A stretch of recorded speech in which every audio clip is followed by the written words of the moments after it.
Here's some milk for your bones. The cafeteria at Oak Ridge High was always a battlefield of invisible hierarchies, but on a humid Tuesday in mid-October, the quiet hum of fluorescent lights felt heavier than usual. Everyone knew the rules without ever reading them. You kept your head down, you sat where you belonged, and you never, under any circumstances, crossed Marcus Vance. Marcus was 6'2" of pure, unchecked arrogance, a varsity football captain who treated the school hallways like his personal fiefdom. When he moved through the crowded aisles, younger kids shrank back into their plastic chairs, avoiding eye contact as if a single stray glance might invite his wrath. But that afternoon, a girl who didn't know the rules sat alone at a corner table near the windows. Her name was Maya Lin, and to the 400 teenagers eating lukewarm pizza, she was just another nameless transfer student wearing a faded gray hoodie, quietly reading a paperback book while picking at an apple. Marcus noticed her precisely because she wasn't looking at him. For someone whose entire self-worth relied on being the center of attention, total indifference was an insult. He sauntered over, flanked by his usual court of laughing teammates, a fresh carton of whole milk balanced in his right hand. He didn't say a word at first, just stood over her small frame until the shadow of his broad shoulders blocked out the afternoon sun streaming through the glass. Maya didn't flinch, she simply turned a page. That was the spark. With a lazy, practiced cruelty, Marcus opened the carton, lifted it above her head, and tipped it over. The thick white liquid poured down over her dark hair, soaking through her cotton hoodie, dripping onto the pages of her book, and splashing onto the scratched wooden table. The entire cafeteria went dead silent. The clatter of plastic silverware vanished. Hundreds of eyes locked onto the corner table, waiting for the predictable aftermath, the bursting tears, the embarrassed sob, the desperate sprint toward the exit. Marcus leaned down, a wide, predatory smirk plastered across his face, waiting for the show. But Maya didn't cry. She didn't scream. She didn't even gasp. Slow, deliberate, and entirely calm, she set her ruined book down on the table. She pulled a single paper napkin from her pocket, wiped a drop of milk from her forehead, and finally looked up at Marcus. Her gaze wasn't filled with fear or anger, it was cold, analytical, and unsettlingly still. For a brief, flickering second, Marcus's smile hesitated, caught off guard by a silence that felt far more dangerous than any shout. That silence held the weight of a past nobody in that room could have imagined. Maya had transferred to Oak Ridge only 3 days prior, carrying a bruised spirit and a heavy heart from a city 400 miles away. To the students watching milk drip from her hoodie, she looked fragile, isolated, and entirely helpless. What they didn't know, what Marcus couldn't possibly guess, was that beneath that oversized sweater was a body forged by 8 years of relentless discipline, grueling weight cuts, and painful mats. Maya was a reigning state wrestling champion in the 132-pound division, an athlete who had spent her adolescence pinning opponents twice her size in front of roaring crowds. But she hadn't come to Oak Ridge to fight. She had come to disappear, seeking a quiet sanctuary after a tragedy that had shattered her world just months before. As the cafeteria remained frozen, Maya slowly rose from her seat. She didn't cower, she stood with an effortless, grounded poise that only comes from thousands of hours spent mastering center of gravity. Marcus, recovering his bravado, snickered and took a half step forward, expecting her to push past him in shame. Instead, Maya looked down at the puddle of milk on her book, then looked Marcus dead in the eyes. Her voice was quiet, carrying clearly through the silent room. "You shouldn't have done that," she said, her tone completely devoid of panic. Marcus laughed, a booming sound meant to rally his friends, and threw an arm out to grab her shoulder, intending to shove her back down. He never got the chance. In a flash of movement so fast the crowd barely caught it, Maya captured his wrist, dropped her hip, and executed a precise, effortless wrist lock leverage that sent Marcus's massive frame staggering sideways, his balance completely stripped away before he even realized he was falling. He slammed hard against the edge of an adjacent lunch table, gasping as the breath was knocked clean out of him. The entire room collectively held its breath. Nobody had ever put a hand on Marcus Vance, let alone made him look awkward or weak. His face instantly flushed a violent crimson, embarrassment twisting his handsome features into a mask of rage. He scrambled to his feet, lunging at her with wild, untrained fury, but Maya didn't panic.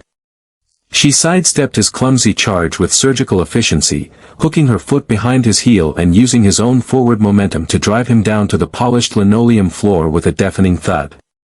Marcus lay there on his back, staring up at the white ceiling tile, stunned, winded, and utterly humiliated in front of the entire student body. Before the situation could escalate into absolute chaos, the sharp blast of a whistle pierced the air. Vice Principal Harris came bustling through the double doors, his face pale with shock as he pushed through the crowd of gaping teenagers. He took one look at Marcus groaning on the floor, covered in dust, and then at Maya, standing perfectly composed with milk dripping from her sleeves. Without asking a single question or listening to the murmurs of the witnesses, Harris immediately pointed a rigid finger at Maya. "You. My office, right now." It was the typical, lazy administrative reflex: punish the newcomer, protect the star athlete. Maya didn't argue. She simply picked up her soaked book, tucked it under her arm, and walked calmly down the hallway, leaving behind a cafeteria that would never look at the quiet new girl the same way again. Sitting in the dim, wood-paneled office of Vice Principal Harris, Maya felt the cold milk drying uncomfortably against her skin, but her mind remained sharp. Harris sat behind his wide oak desk, rubbing his temples, visibly annoyed that his peaceful afternoon had been interrupted. He looked at Maya's file on his screen, then looked over his glasses at her stained clothes. "Miss Lynn," he began, his tone dripping with skepticism. "Marcus Vance claims you physically assaulted him without provocation in the middle of the lunchroom. Several of his friends have already backed up his statement. Care to explain why you felt the need to attack our student council treasurer and football captain on your fourth day here?" Maya met his gaze calmly. "He poured a carton of milk over my head while I was sitting down reading. He then attempted to grab me. I defended my personal space using minimal force." Harris let out a weary, dismissive sigh. "Marcus is a top student and a leader in this school. He says it was an accident, a stumble. You overreacted violently. Oak Ridge has a zero-tolerance policy for fighting, Miss Lynn. Given that you are new here and your academic record from your previous school is sparse, I am inclined to issue a 3-week suspension." He paused, waiting for her to break, to plead, or to cry. But Maya just sat there, her expression unreadable. She knew the game. She knew how institutions protected their favorite sons. Just as Harris picked up his pen to sign the disciplinary form, the office door clicked open. Coach Miller, a burly, gray-bearded man who ran the school's struggling athletic program, walked in holding a clipboard. He had been standing near the cafeteria doors when the incident happened, and he had seen the entire exchange with his own eyes. "Hold on a second, Dan," Miller said, his voice deep and gravelly as he gestured toward Maya. "Before you sign that paper, you might want to look at the security footage. Or better yet, take a look at who you're actually sitting across from." Harris frowned, clearly irritated by the intrusion. "Miller, this is an administrative matter." The girl put Marcus on the ground. Because Marcus tried to put his hands on her after dousing her in milk, Miller countered, leaning against the doorframe and looking at Maya with a mixture of intense curiosity and profound respect. "Dan, she didn't assault him. She used a basic duck under and an inside trip. It was textbook defensive grappling. Perfect form. Seamless balance transition." Miller turned his attention directly to Maya, his eyes narrowing slightly. "I spent 20 years refereeing regional tournaments, kid. I know a seasoned wrestler when I see one. What's your real story, Maya? Because a girl who moves like that doesn't just pick it up in gym class." Maya closed her eyes for a brief moment, taking a slow, measured breath. The secret she had worked so hard to keep was beginning to fray at the edges. She had hoped to leave that life behind, to blend into the background of this quiet suburban school where nobody knew her name or her past. I wrestled for Westbridge High, she said softly, keeping her voice barely above a whisper. Miller's eyes widened slightly as the pieces instantly clicked together in his mind. Westbridge, wait. The 132-pound state finals last winter. You're Maya Lin. The one who went undefeated for 2 straight seasons. The room fell into an uncomfortable silence. Even Vice Principal Harris looked up from his paperwork, sensing the sudden shift in the room's energy. Miller took a step closer, his tone dropping its confrontational edge, replaced by genuine shock. You were picked for the National Development Squad. Everyone in the state wrestling community was talking about you. Then, right after the state championship, you just vanished. Dropped off the rankings, didn't register for regionals, transferred out. What happened? Maya gripped the fabric of her damp hoodie tightly in her lap. The memory hit her like a physical blow, raw and sharp. I don't wrestle anymore, she said coldly. And I don't want to talk about it. Miller saw the deep pain in her eyes and wisely backed off, but the situation had shifted dramatically. He turned to Harris. You can't suspend her, Dan. Marcus initiated contact, and she used non-lethal, defensive force to defuse a physical threat. If you suspend her and this gets out, especially given who her father is or what her background is, it's going to look like this school covers up bullying for football players. Harris hesitated, the pen hovering over the paper. He hated athletic politics, but he hated scandal even more. After a tense silence, Harris slammed the folder shut. Fine. No suspension. But Miss Lin, you will complete 3 days of after-school community service helping clean the athletic facilities.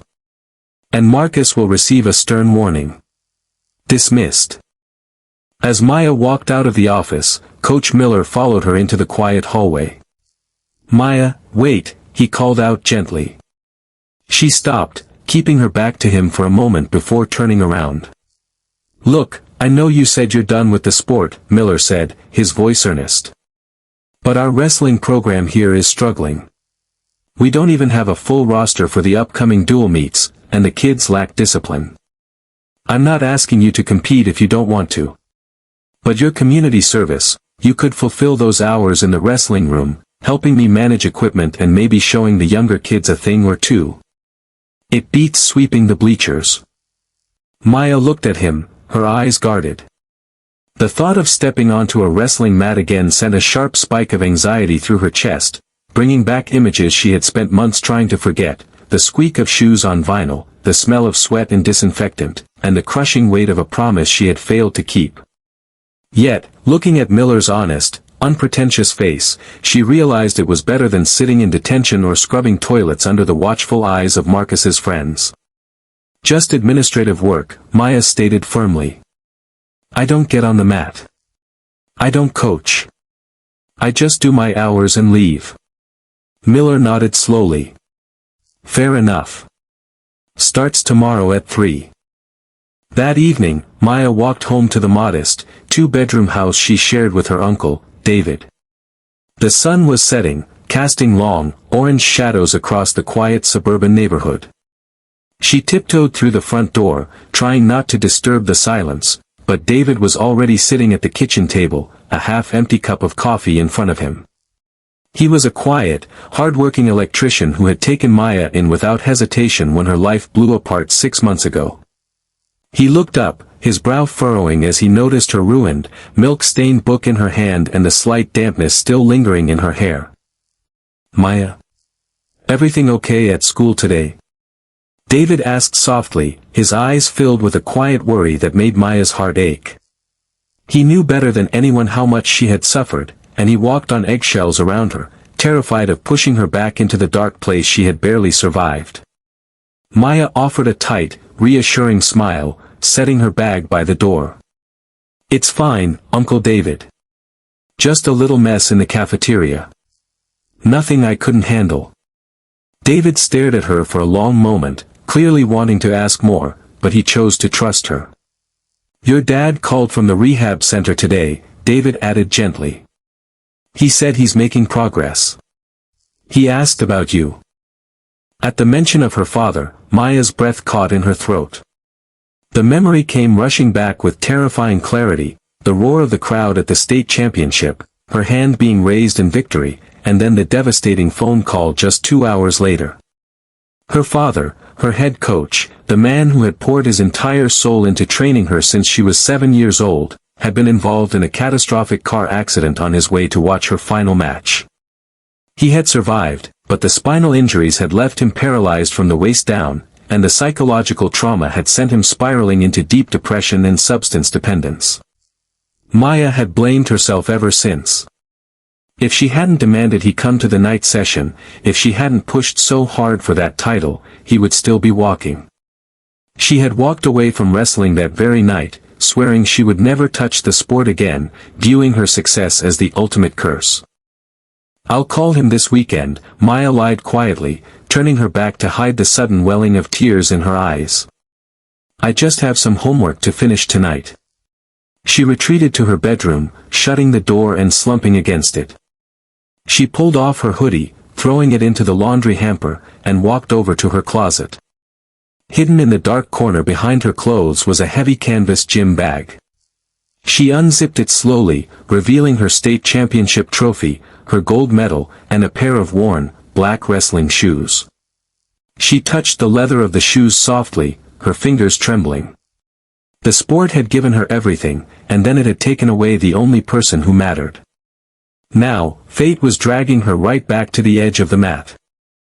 The next afternoon at precisely 3 p.m., Maya walked through the heavy double doors of the Oak Ridge Athletic Wing, following the sharp smell of foam and sweat down to the basement gym.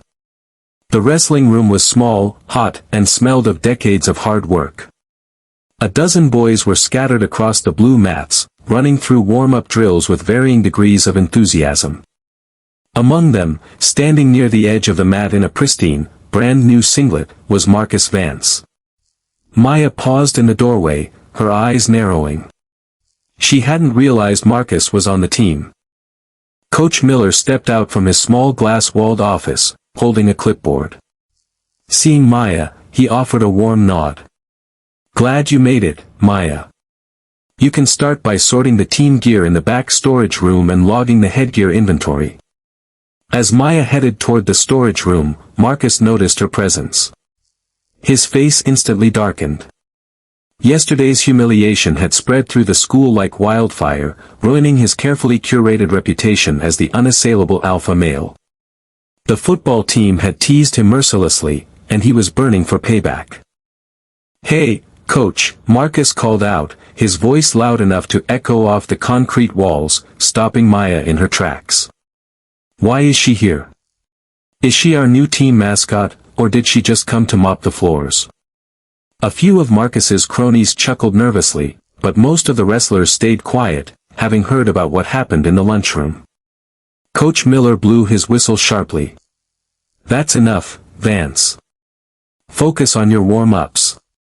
Double leg entries, 10 reps each side. Now." Marcus glared at Maya, a sneer curling his lip as she disappeared into the storage room. For the next 2 hours, Maya kept her head down, organizing dusty boxes of knee pads, wiping down spare mats, and checking gear off a checklist. But despite her efforts to disconnect, her eyes kept drifting toward the mat. She couldn't help it. Wrestling was in her blood, an instinct refined through endless repetition. As she watched the team practice, she noticed glaring flaws in their technique. Their stances were too high, their hips were loose, and their hand fights were sloppy and predictable.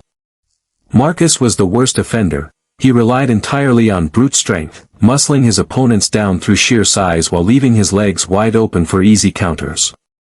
Any half-decent high school wrestler from her old division would have taken him down in 5 seconds flat. Near the end of practice, Coach Miller called the team together for live sparring rounds. "All right, listen up," Miller shouted. "Our first dual meet against Riverside is in 2 weeks. They've got a tough squad, especially in the upper weight classes. I need to see intensity today. Vance, you're up first. Pick a partner." Marcus stepped onto the center mat, stretching his arms arrogantly. His eyes scanned the room, bypassing his teammates, and settled directly on the storage room doorway where Maya was standing with a stack of towels. "I don't want to spar with these guys, coach," Marcus said, his voice laced with venomous spite. "They're too soft. How about I spar with the new girl? Let's see if she can do that fancy trick again when I'm actually ready for her." The room fell dead silent. Coach Miller's face darkened immediately. "Marcus, that's completely inappropriate. She's not an active wrestler on this team, and she's 2 weight classes below you. Get another partner." But Marcus wouldn't let it go. He stepped to the edge of the mat, pointing a finger at Maya. "What's the matter, Lynn? Scared to step on the mat without Vice Principal Harris here to save you? Or do you only hit people when they're not looking?" The provocation was crude, childish, and obvious, but it hung in the air like a challenge that couldn't be ignored. Maya looked at Marcus, then looked down at her hands. She felt a familiar warmth spreading through her veins, the electric focus that used to wash over her before every match. She remembered her father's voice echoing in her head, "A true wrestler doesn't fight out of anger, Maya. You respect the mat, you respect your opponent, and you let your technique speak." She set the towels down neatly on a bench and walked slowly toward the edge of the mat. "Maya, you don't have to do this," Coach Miller said quietly, stepping between her and Marcus. "He's just trying to goad you. I'll handle him." Maya looked up at Miller, her expression entirely serene. "It's fine, coach. 3 minutes. Just a practice round." Miller looked into her eyes, seeing a sudden, blazing intensity that hadn't been there a moment ago.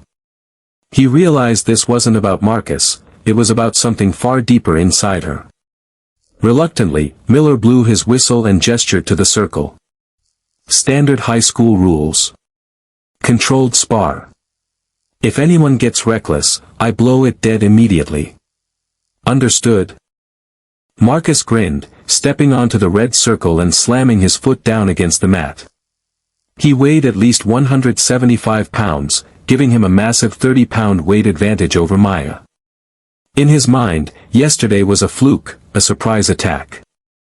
On a proper mat, with his weight and power, he was convinced he would crush her into the foam and reclaim his pride.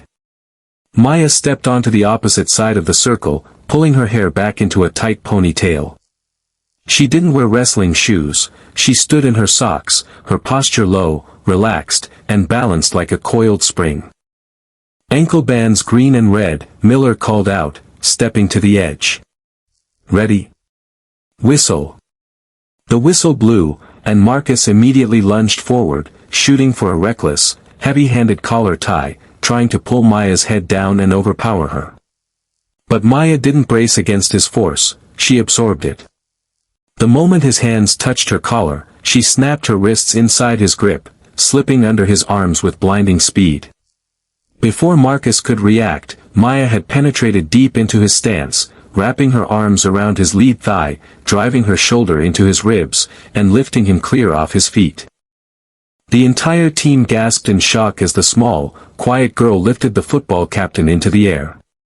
With effortless control and flawless hip elevation, Maya executed a high-crotch takedown, sweeping his leg and guiding Marcus down to the mat with a thunderous impact that rattled the floorboards. She followed him down instantly, securing a tight side control position, her forearm resting heavily across his collarbone, pinning his chest so firmly he couldn't even turn his hips to bridge. Marcus thrashing wildly beneath her, his face turning red with exertion and disbelief, but he was completely trapped, frozen under a web of technique and leverage that rendered his brute strength entirely useless.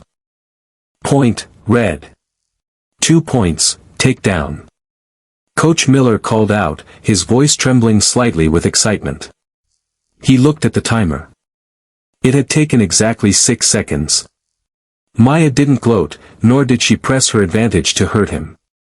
The moment the point was awarded, she smoothly released her hold and stepped back to her side of the circle, waiting for him to reset. Marcus scrambled to his feet, breathing heavily, his eyes wild with fury and humiliation. "That was luck," he snarled, charging at her again as soon as Miller blew the whistle. This time, Marcus tried to stay low, reaching out to grab her leg in a desperation double leg shot. Maya saw it coming a mile away. As he ducked down, she sprawled with absolute perfection, driving her hips down into the back of his neck, crushing his face into the mat. Her body weight, perfectly distributed, completely smothered his attack. She instantly spun around his back, capturing his arm in a tight quarter Nelson, controlling his wrist and locking him down flat on his stomach. Marcus groaned, pounding the mat with his free hand in frustration. 2 points, control. Miller yelled. Maya let go and stood up, her face completely calm, not a single drop of sweat on her forehead. The other wrestlers watching from the sidelines began to whisper, their eyes wide with awe. They had never seen anything like it. Marcus wasn't just losing, he was being systematically dismantled by someone half his size, who was moving with the effortless grace of a master craftsman. Marcus got to his knees, his chest heaving, his pride stripped away layer by layer until there was nothing left but raw humiliation. Again. Marcus screamed, staggering up and raising his hands in a frantic, uncoordinated stance. But Maya didn't move. She looked at him with a quiet pity that cut deeper than any takedown. "That's enough, Marcus," she said softly. "You're fighting to prove something to them. I used to fight for the same reasons. It doesn't work. It just leaves you empty." She turned away from him, walking toward the side of the mat to grab her towel. Marcus stood there, frozen in place, her words striking a nerve he didn't even know existed. Coach Miller stepped into the center of the mat, blowing his whistle to end the practice. "All right, hit the showers, everyone. Good work today." The team began to disperse, talking in hushed, excited tones about what they had just witnessed. Marcus walked off alone, his head hanging low, his invincible aura completely shattered. But as Maya walked back to the storage room to finish her duties, Coach Miller approached her, a serious, thoughtful expression on his face. "Maya," Miller said quietly, stopping beside her. "I've been coaching high school wrestling for 30 years. I've seen state champions, national qualifiers, and Division I athletes. But I've never seen anyone read momentum and leverage the way you do. You have a rare gift, kid." Maya kept her eyes fixed on the floor. "Gifts don't mean anything, coach. They don't protect the people you love." Miller looked at her intently, catching the deep, hidden sorrow behind her words. "Is that why you quit? Because someone got hurt?" Maya felt a lump form in her throat. She hadn't spoken about the accident to anyone except her counselor, but something in Miller's fatherly tone made her defense drop just a fraction. "My dad was my coach," she whispered, her voice trembling. "He dedicated his entire life to making me a champion. On the night of the state finals, he was driving through a snowstorm just to watch me wrestle. He hit a patch of black ice. He lost the use of his legs while I was standing on a podium holding a golden trophy. Every time I step on a mat, all I see is his empty wheelchair. I ruined his life." Miller listened silently, allowing her words to linger in the quiet room. He took a deep breath and gently laid a hand on her shoulder. "Maya, I didn't know your dad, but I know what it means to be a father and a coach. If he sacrificed his time and pushed you to succeed, it wasn't so you could bear the guilt of an accident he had no control over. He did it because he loved watching you fly. Quitting the thing that brought you two together, that doesn't fix his legs, Maya. It just locks both of you in that accident forever." His words hit her like an electric shock, reverberating deep within her chest. She had spent months viewing her retirement as an act of penance, a punishment she owed to her father for her own self-absorbed ambition. But Miller's words revealed a terrifying alternative truth. Maybe her quitting was the ultimate betrayal of everything her father had built. Before Maya could process the overwhelming surge of emotion, the heavy doors of the athletic hall burst open, and a loud, panicked voice called out from the corridor. "Coach Miller. You need to come quick. It's Marcus and his dad." One of the younger varsity wrestlers came running into the gym, out of breath and wide-eyed. Marcus called his father after practice. Mr. Vance is in the main lobby, and he's threatening to file a lawsuit against the school and call the police. He says Maya assaulted his son on school grounds. Maya felt her stomach sink. The toxic reality of the Vance family was about to crash down on her. Mr. Vance was a prominent local businessman and a major financial donor to Oak Ridge High, known throughout the community for his explosive temper and ruthless attitude. He had built his fortune by steamrolling over anyone who stood in his way, and he treated his son's athletic career as an extension of his own corporate brand. The thought of his son being humiliated by a female transfer student was an intolerable insult to his delicate ego. Coach Miller hurried up the stairs, with Maya following closely behind. As they reached the sunlit main lobby, the sound of raised, angry shouting echoed off the trophy cases. Standing near the administrative desk was Mr. Vance, a tall, imposing man in a tailored suit, his face contorted in fury. Beside him stood Marcus, looking pale, uncomfortable, and deeply conflicted. Vice Principal Harris was standing nearby, looking completely helpless as Mr. Vance aggressively gestured at him. "This is unacceptable, Harris." Mr. Vance roared, his voice echoing through the entire wing. "My son comes to this school to play sports and prepare for college, not to be physically attacked by some delinquent transfer student. I want this girl expelled immediately, and I want criminal charges filed for assault. If you don't handle this right now, I will pull my foundation's funding from your entire athletic program." Vice Principal Harris wrung his hands nervously, shrinking under the wealthy donor's fury. "Mr. Vance, please, let's calm down and discuss this in my office. We are currently looking into the details of what occurred, there's nothing to look into." Mr. Vance snapped, turning his burning gaze toward Maya as she and Coach Miller emerged from the hallway. "That's her, isn't it? The girl who thinks she can put her hands on my son." He stepped aggressively toward Maya, pointing a finger directly in her face. "You listen to me, little girl. You just ruined any chance you ever had of getting an education in this county. I'm going to make sure." "That's enough, Richard." Coach Miller stepped firmly between Mr. Vance and Maya, his chest puffed out, standing toe-to-toe with the wealthy businessman. "You will not speak to a student like that in this school. Your son challenged Maya to a controlled, supervised practice round in the wrestling room, in front of the entire team and under my direct supervision." Mr. Vance's face turned a dangerous shade of purple. He glared at his son, who flinched and looked down at his shoes in deep embarrassment. "A practice round?" Mr. Vance hissed at Marcus, his tone laced with venomous disgust. "You got beaten by a girl? In front of your team?" The sheer emotional cruelty in Mr. Vance's voice was palpable. It became instantly clear to Maya why Marcus behaved the way he did. He was the product of a home where weakness was treated as an unforgivable sin, and where love was conditional on winning. She used illegal holds, Dad," Marcus stammered, his voice lacking conviction as he tried desperately to satisfy his father's impossible standards. "She tried to hurt me." Mr. Vance turned back to Harris, his eyes blazing. "You hear that? She used dangerous, illegal moves on my son. That makes it an assault. Either she gets expelled, or my lawyers will have a field day with this district." "That is a complete lie, Mr. Vance," Maya spoke up, her voice calm, clear, and ringing with absolute truth. She stepped out from behind Coach Miller, meeting the terrifying businessman's glare without a single flinch. "I used a standard high crotch entry and a controlled quarter Nelson.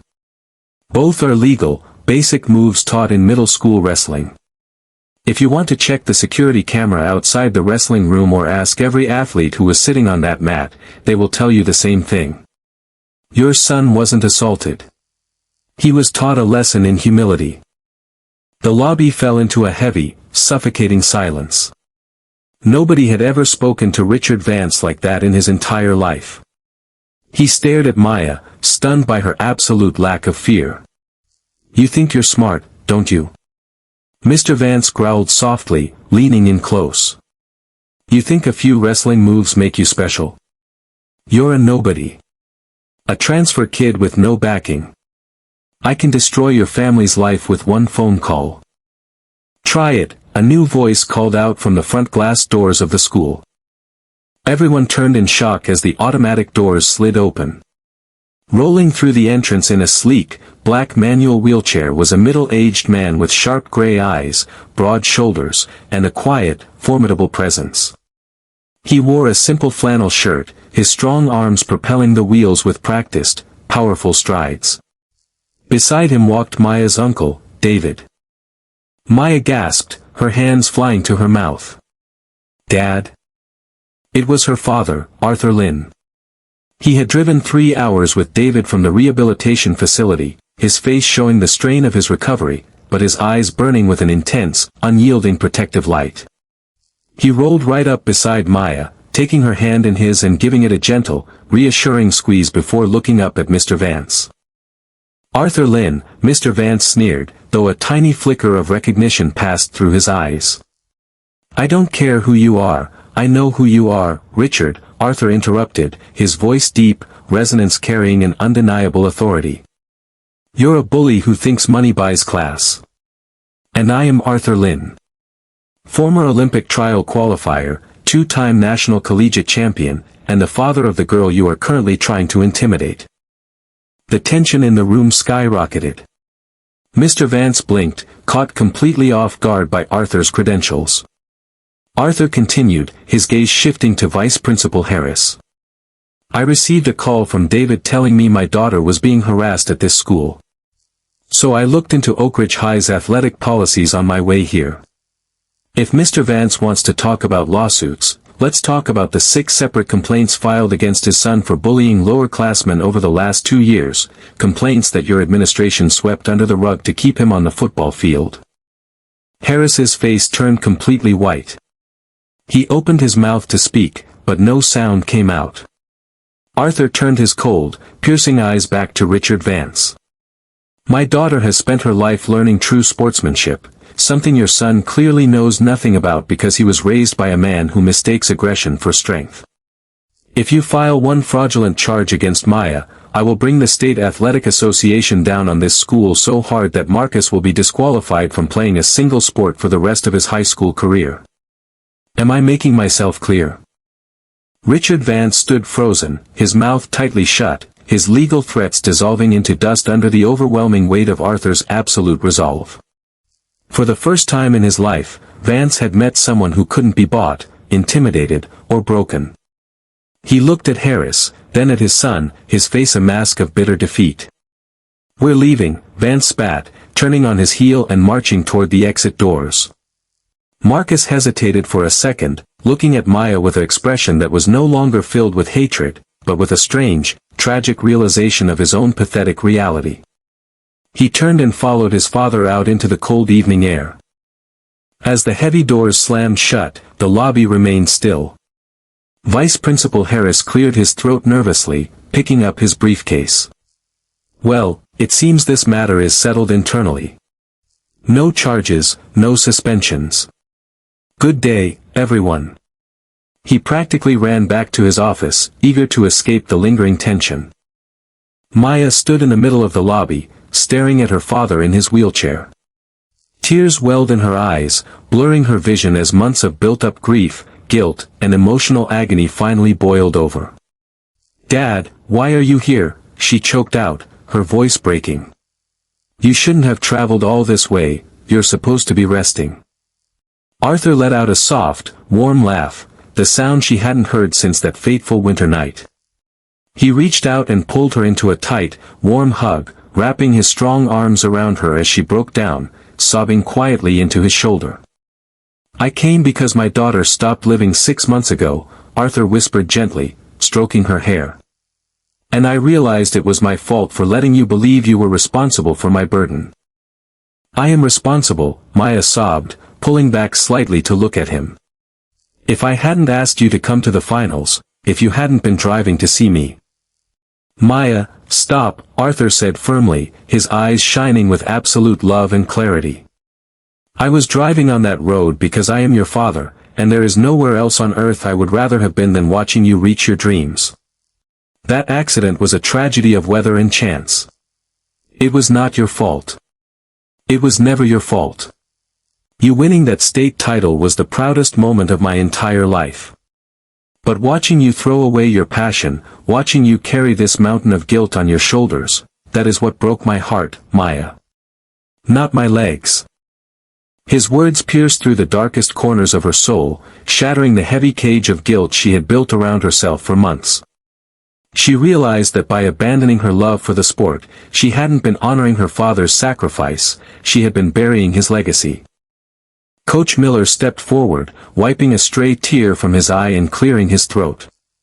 "Arthur, it's an honor to meet you. I'm Miller, the wrestling coach here." Arthur shook Miller's hand with a firm, strong grip. "I've heard about you, Miller. Thank you for standing up for my girl today." Miller smiled softly, looking at Maya. "Your girl belongs on the mat, Arthur. This team needs a leader. This school needs someone to show these kids what real strength looks like." Arthur looked up at his daughter, a soft, encouraging smile gracing his face. "What do you say, champ? You think Oak Ridge is ready for a real state champion?" Maya wiped the tears from her cheeks, feeling an incredible, light sensation rising in her chest, a weight lifted after an eternity in the dark. She looked at her father, then at Coach Miller, and finally down at her strong, capable hands. For the first time in 6 months, she didn't see a curse. She saw a gift. "I'm going to need a new uniform, Coach," Maya said, a genuine, radiant smile breaking across her face. "And a pair of size 7 wrestling shoes." The following 2 weeks flew by in a blur of intense, transformative energy. Maya didn't just join the Oak Ridge wrestling team, she completely revolutionized it. With her father coming to practice twice a week in his wheelchair to assist Coach Miller, the quiet basement gym became a sanctuary of hard work, mutual respect, and elite training. The boys on the team, initially hesitant about being led by a girl, were quickly won over by her relentless work ethic, her humility, and her extraordinary ability to break down complex techniques into simple, execution-ready steps. Even Marcus Vance changed. After the confrontation in the lobby, something fundamental had broken and rebuilt inside him. He stopped bullying lower-classmen, dropped his arrogant swagger, and began showing up 10 minutes early to practice every single day. He swallowed his pride and asked Maya to help him fix his footwork. Maya, true to the spirit of the sport, held no grudges. She worked with him patiently, turning his raw, clumsy power into refined, explosive technique. The bully who had once poured milk over her head was slowly becoming a true teammate. The night of the first major home duel meet against Riverside High arrived. The Oak Ridge gym, usually empty for wrestling events, was packed to maximum capacity. Word had spread through the town about the transfer student who had humbled Marcus Vance, and the student body had turned out in droves to watch. Banners hung from the balcony, and the energy in the air was electric. Standing near the edge of the blue mat, wearing the green and gold singlet of Oak Ridge High, Maya closed her eyes and took a deep breath. She listened to the hum of the crowd, the squeak of shoes on the vinyl, and the sharp whistle of the referee. But this time, she didn't see black ice or hospital rooms. She looked over at the home bench and saw her father, smiling broadly, sitting right beside Coach Miller, holding a clipboard and cheering her on. Up next, in the 132-pound weight class, the announcer's voice echoed through the loudspeaker, representing Oak Ridge High. State champion, Maya Lin. The gym erupted into a deafening roar of applause and cheers. Marcus Vance stood at the front of the bench, stomping his feet and screaming her name louder than anyone else. Maya stepped onto the center red circle, her heart beating with a powerful, joyous rhythm. She locked eyes with her opponent, dropped into her low, flawless stance, and waited for the whistle. She didn't fight out of anger, fear, or guilt anymore. She fought because she was alive, because she was loved, and because true strength isn't about crushing others down, it's about finding the power to rise every single time life tries to throw you to the mat.